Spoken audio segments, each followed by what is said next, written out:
I mean, some of the guys we've even seen with this stuff, they're doing it on purpose. It's actually done on purpose because they're using it as clickbait. Oh, as they you call sometimes it, see that to too, get yeah. attention.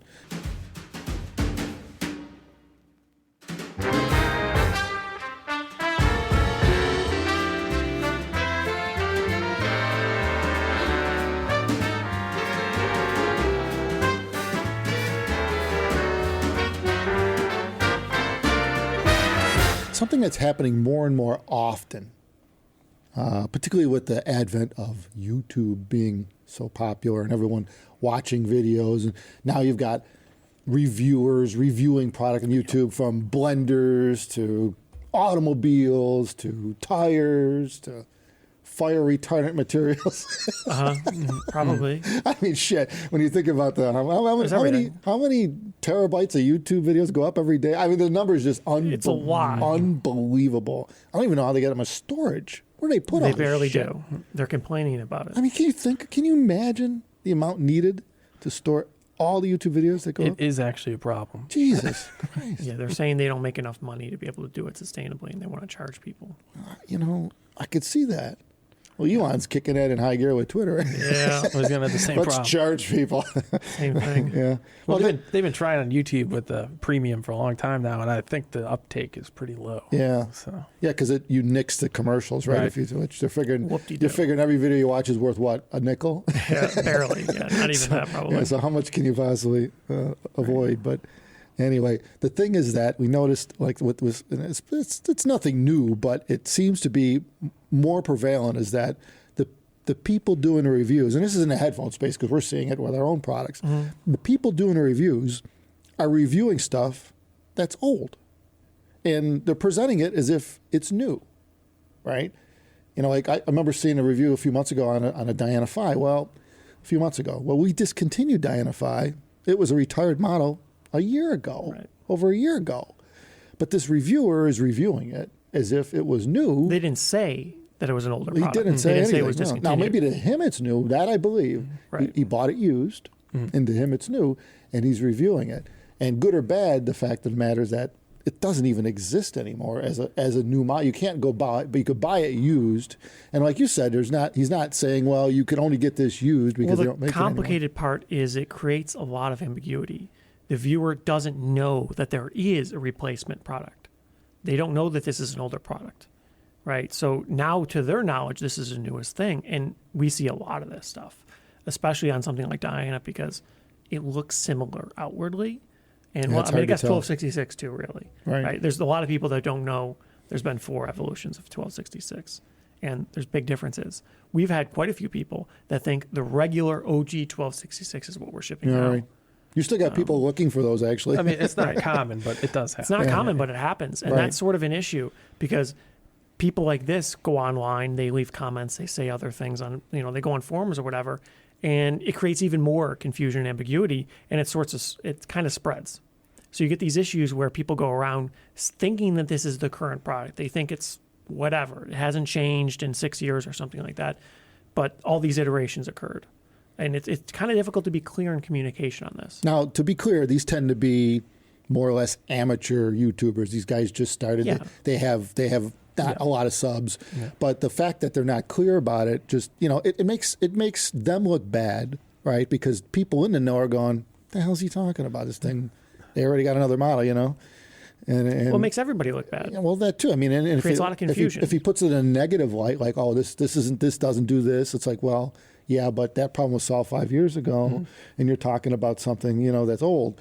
And yeah, it's confusing all around. And I just, what I don't get, like, you think about, like, if I was going to review something, I think the first thing I would do is go to the manufacturer's website just to take a look at what I'm talking about.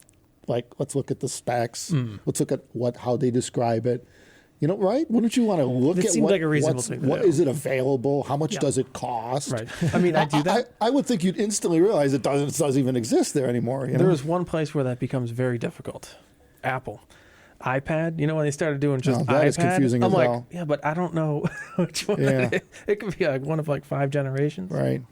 Although you don't find too many people, I don't think, reviewing old iPads, but maybe.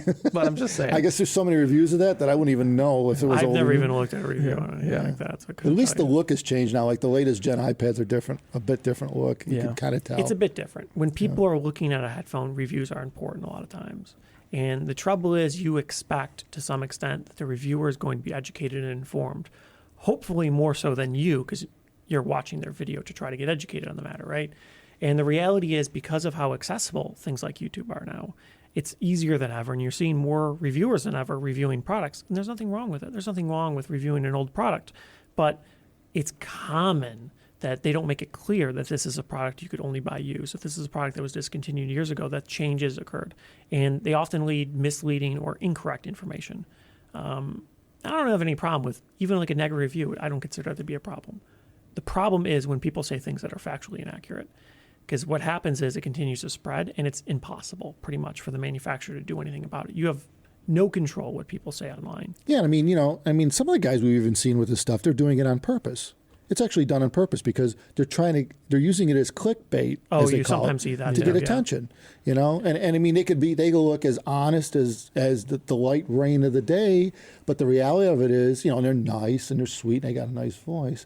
But the reality of it is, they're using that negative attention to get attention, and we That's see that increasingly see that a lot too. So I mean, in other words, it's actually intended. These reviews. Well, the whole point of the review isn't to review the product; it's to get attention by using the product as leverage, using the brand name to get people to watch you. And it seems like you see this more with people that are affiliated with a company. So if you go to their little description or whatever, and if it has a link to the same company over and over and over in all their products. Not like an Amazon review, whatever. Right. Obviously, they don't really care what you buy on Amazon. But if you see it going to one particular company over and over and over again, and especially if that company doesn't sell the products that they have negative reviews on. Yeah, right. That's when it's sort of a little suspicious. Yeah. But unfortunately, there's a lot of that. This thing now. sucks, but you can buy this at this guy. You don't buy this, but you could buy this other stuff that I really like. In the description. Yeah. Oh, yeah. That's. And they conveniently exclude that they make money on it. Because, boy, do I like that. But I don't like this. Well, then you got like your very professional YouTubers like Linus and stuff. When he reviews old products you can't buy, he's very clear. It's like, this is 20 years old, right? Yeah, that's fine. We bought it on eBay. And usually they're doing that for a purpose. Yeah. Because they're comparing. They're probably contrasting to today or something. Well, sometimes it's cool to see old stuff, but if it's like a 2-year-old, 1-year-old model and you're reviewing it and you're saying it just came out or it's brand new, which reviewers do this, that's a problem. Maybe we should get the original iPod with the hard drive in it, one of the old ones, and review it and see how many people if it would make attention, how many people would notice. People do that all the time. We've got a new iPod here. Brand new, just got it. That one's a little too old. And it's not an internet. Just released it. Not an internet communicator. It's not an internet communicator. Yes, it's not a phone. Anyway, big brick. Yeah. So that it's sort of the same thing. Yeah, but it's unfortunate because what ends up happening is this information spreads, and it's oftentimes wrong, and it creates a real issue for anybody looking to buy used, new, the manufacturer. Now there's all this confusion. Well, you're intentionally misinforming the public to get attention for yourself, and it's nuts. Well, I mean, I wouldn't say most people are doing that, but some definitely are. Most people aren't intentionally doing it. It's just kind of. Yeah, they don't have a lot of experience. They just glossed over the fact that this product no longer. They don't think it matters. Yeah. Well, see, that's the other problem, though. Is like, okay, so who's listening to this now? You're listening to this, and it kind of brings us to our last video. We talked about marketing terms. Companies come up with names for features that and it's the same kind of thing. Really, it's similar. Where, whatever you're doing to promote your video, yourself, or this product, you should have a minimal amount of background information on it before you do the video. Minimal amount. That's a good idea. Like maybe how it works might help. I mean, okay, now we've done that too. But the point of our video wasn't to show you how it worked. It wasn't the point. But I could think of some things where here you got guys going on for 20 minutes about how it works and how it functions, how it sounds and how it fits. But he never researched it to find out that it's not even a product anymore. And and so why are we even bothering this? It almost seems like a mundane thing, I don't know. How else would you look at it? I mean, it's complicated. I mean, maybe people think this is useful information. I don't really know. Well, there's nothing wrong with seeing past products or whatever, especially if you value this reviewer's opinion and whatnot, which we always tell people, try to find a reviewer that you are on the same page with, more or less, because then sometimes people look to a particular reviewer to make sure they review this product before you buy it. And maybe you're looking at buying a used product. Of course, there's nothing wrong with that. So there's value in reviewing used products. It's maybe less than a new product. Depends on the perspective, I guess. But either way, the issue is there's no clarity in communication. They don't often say, this is a product you can't buy. It's kind of misleading in a sense. This is an old product. It is misleading. Well, you know what? Are there reviewers that review old products? Funny. I mean, they key in on it? Yeah. Yeah. Yeah. Like what? I'm just curious. Cameras, watches type thing? Tech mode. Yeah, Everything he usually, does. usually, I mean, even just computers in general. Really? There's like people that are only into like 80s computers, right? Jeez. Yeah. Why? That's what they like. What do they do with them? I mean, Vintage electronics. they could barely play video games. Like, That's what they're into. I mean, really poor video games Yeah. like Atari. Yeah, sometimes people like playing the old vintage games and you want the hardware to be I could see authentic and all that. that. Or maybe you just like it. You think it looks cool. It's novel. Yeah. Plenty of reasons. Some I could people like see that. you were a restoring it. kid in 1982 and you had one of these then and you want one now. It's kind of like Jay Leno with all the old cars he has and Same stuff like thing, that. yeah, but you know? with electronics. Sure. But of course, with cars, it's pretty obvious. Yeah.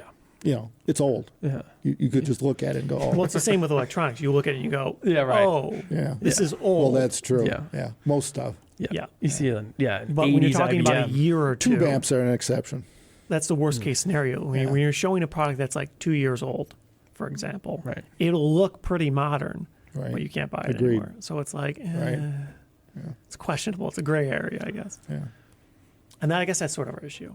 Clarity in communication. Yeah. Because people go to reviewers expecting them to be knowledgeable and informed. And sometimes they're not. And they don't make that clear. Even the gear they use, they don't talk about, which is kind of weird. It's like, Sometimes. I mean, it's hard to put if you're being a subjective reviewer, if you're not just looking at features, Right. talking about how it's made, right, and you're actually talking about the sonic character of something. You really got to put out there what you're using for gear because the system is a huge part of the sound. And again, I think a lot of guys are purposely don't talk about the system because they don't really have good stuff or a mix. Like in our line of business, right? We're manufacturing this stuff. We want to know what our stuff before we even put it out there, a new design, right? Yep. We try it on a bunch of stuff. We have a ton of stuff in-house at home. We got probably a dozen different amplifiers of all different vintages and even the latest stuff. We got all kinds of stuff. We got all kinds of stuff to play with. And we know how those devices, how the electronics separate themselves from one another with our product, right? So in other words, we're integrating our product into what's available in the world. It's got to work with what you can buy to work with it. It's got to work with current day stuff and hopefully going forward. But when you have someone reviewing something, let's say it'd be kind of like you think about, I guess what's a parallel to this, like taking an 8K TV and hooking up to a cable box, I mean, maybe not right? that much. And then reviewing it as an 8K TV. It's not really like that. No. But you do see this actually. I saw a few of these. People reviewing, I mean, sort of the same thing, I guess, to some extent. Well, the source isn't people reviewing up to snuff. like a new battery electric vehicle compared to like a 2017 Model S. I saw a few big companies do things like that somewhat recently. And the issue is from their perspective of the reviewer or whatever, maybe somebody had this car for a little while or whatever, but they think it's new and it's representative of current manufacturer. They don't understand the changes, the iterations that have occurred because the product looks similar. Yeah, so they're comparing a 2022 flagship model or whatever to a car that was designed and manufactured 6 or 8 years ago and has changed 3 times since. Well, That's incredibly misleading. And the trouble is the thing that's misleading about that oftentimes happens in the viewer's mind because they may not explicitly say that this is a older model that you can't buy anymore and has a lot of changes, but the way they review it, they do like a range comparison, acceleration or something like that, right? Where there's a lot of changes or advancements made in that particular thing that they're testing since then, but they're being intentionally misleading. Or maybe even not intentionally, but still ends up being misleading nonetheless because what they're showing you is representative of old manufacturing. They're comparing it to a brand new model from another company. It's sort of the same thing, but it's often done just because of negligence, not because of malice. Well, that's true. And then to expand on that point, where you talk it whether it's intentional or not, that's true. Either way, it's not professional. It's an unprofessional way to show a product, regardless of what it is, if you don't know what the hell you're talking about. And, I mean, bottom line, right? I mean, is there any way to look at that? Well, what's the value in showing, here's a 7-year-old car that this new one's better than? Right. Okay. Right. So, well, where's the value in that? Right? Yeah. Well, what's your point? It's silly. I do. Well, one example that I can think of that everybody became hypersensitive to, like test conditions or anything like that, or what they were using, was like 10 years ago or so. Reviewers with tires on vehicles. They're like, they would have 2 cars on a track, right? And they get a lap time. And it's like, this one beats this one. Yeah. And they would never mention tires. But then once someone figured out that, these tires are way better than these that was on this vehicle, it was like, okay, everybody in the comments is always like, they have the same tires every time. So everybody became so sensitive to the test, and how they were, going about it. Big difference. Well, they dumped it down to one number. Time, right? Right. Seconds, Right. seconds, tenths of a Well, second. you see this too, especially in like trucks and stuff like that. If you're comparing like how much weight you could pull on a gravel road or dirt or something like that, or if you look at like a sled pull competition or something like that, right. the tires are like pretty much all that matters Yeah, for right. a standard Traction. stock off the shelf truck, right? And the engine. It's all about like and the transmission. pretty much everything makes enough power to spin the tires on dirt. Nowadays. So it's like it comes down to the tires. So people compare one brand to another. Yeah, well, what they're all tires running are on it? 2,000 plus horsepower, right? So Well, it depends on the vehicle. Yeah. But it's enough. Overwhelmingly, in like a sled pull, everything stops with all the tires spinning. So it's at some like, point, friction just wins. well, what weighs more? What gets better traction? Yeah. So it's kind of a stupid test. Pininfarina just It's interesting not to watch. Farina. Oh, yeah, it's cool to watch, but it's misleading Yeah. if you're comparing stock vehicles. The Italian design firm Pininfarina, for I don't know, whatever they are. They just set a new record, fastest accelerating vehicle. It's like 1.68 seconds or something. Yeah. I thought someone approached a second already with a car. Not on a street car. No. Oh, right. It's Not a just street a, car. Not 1 Yeah. second. The tires are an issue at yeah, that right. point. That's the Below problem. 2 seconds is barely possible. Yeah, right. It's like Right. you're going for it. You got to have some stuff going on. Yeah, no That's kidding. pretty much the limit of what a street Now, tire what am I can do. thinking? Yeah. To 60, 60. 100 kilometers per hour. Yeah. But I mean, that's 2,000 horsepower. Yeah. At that point, to go faster than that, you need rocket assist. You need That's right. something Yeah. more than tires. Yeah. A push. Like gears or something. Gears. That's right. Like a Yeah, geared Stuck track. in A tires or catapult. something. Like they launched the planes off the fighter jets off of it. yeah. What do those things use? A big rubber band? What the hell's They're shooting? steam, but we're actually changing them now. Yeah. Yeah, they're actually Steam? Yeah, they used to. So they're piston based? Yeah, but now they just changed them over to their linear motors now. Oh, magnetic. Yeah, well, it makes sense. Well, they said it's because the steam was yanked the front gear so much that it would put a lot of wear and tear on them. So now the they can initial ramp jolt, it. they couldn't control it. Yeah. Yeah. Because they must fill up a tank full of steam and You then think let it'd it be loose. doable, but I guess it's hard. Yeah. Well, There's the no planes are control. heavy and they need to. Yeah, but they pull got them. no budget either. Yeah, well, that's true. Well, plus you're in the middle of an ocean. So there's probably got only certain ways to do this. Well, and they have a lot of power on deck. Ah, Yeah, they well, now with nuclear, Yeah, right? that's right. Yeah, electricity is not an issue. Mhm. The wire is to Yeah. connect it. Anyways, I think it'd be interesting to Big hear what cables. people say about reviewers, clarity, and that sort of deal. Mm. Maybe they could tell Yeah, us. that's true. Yeah, well, give us your comments. Because Let it's us a know complicated one. what you're thinking. It You know, really I mean, is. Because there's no like solution, right? It's a thing that bothers me when I see people say things that are just obviously wrong. It doesn't really matter if it's negative or positive. You shouldn't be saying things that are very easy to demonstrate that they're wrong right? as a reviewer. But maybe it doesn't bother people and they think it's the greatest thing ever. I don't know. Mm. I don't know. Yeah, find out. Let us know. Yeah, creates a lot of misinformation nonetheless. Hit subscribe. We're always coming out with new topics. Thumbs us up. Take care. Thanks, everyone.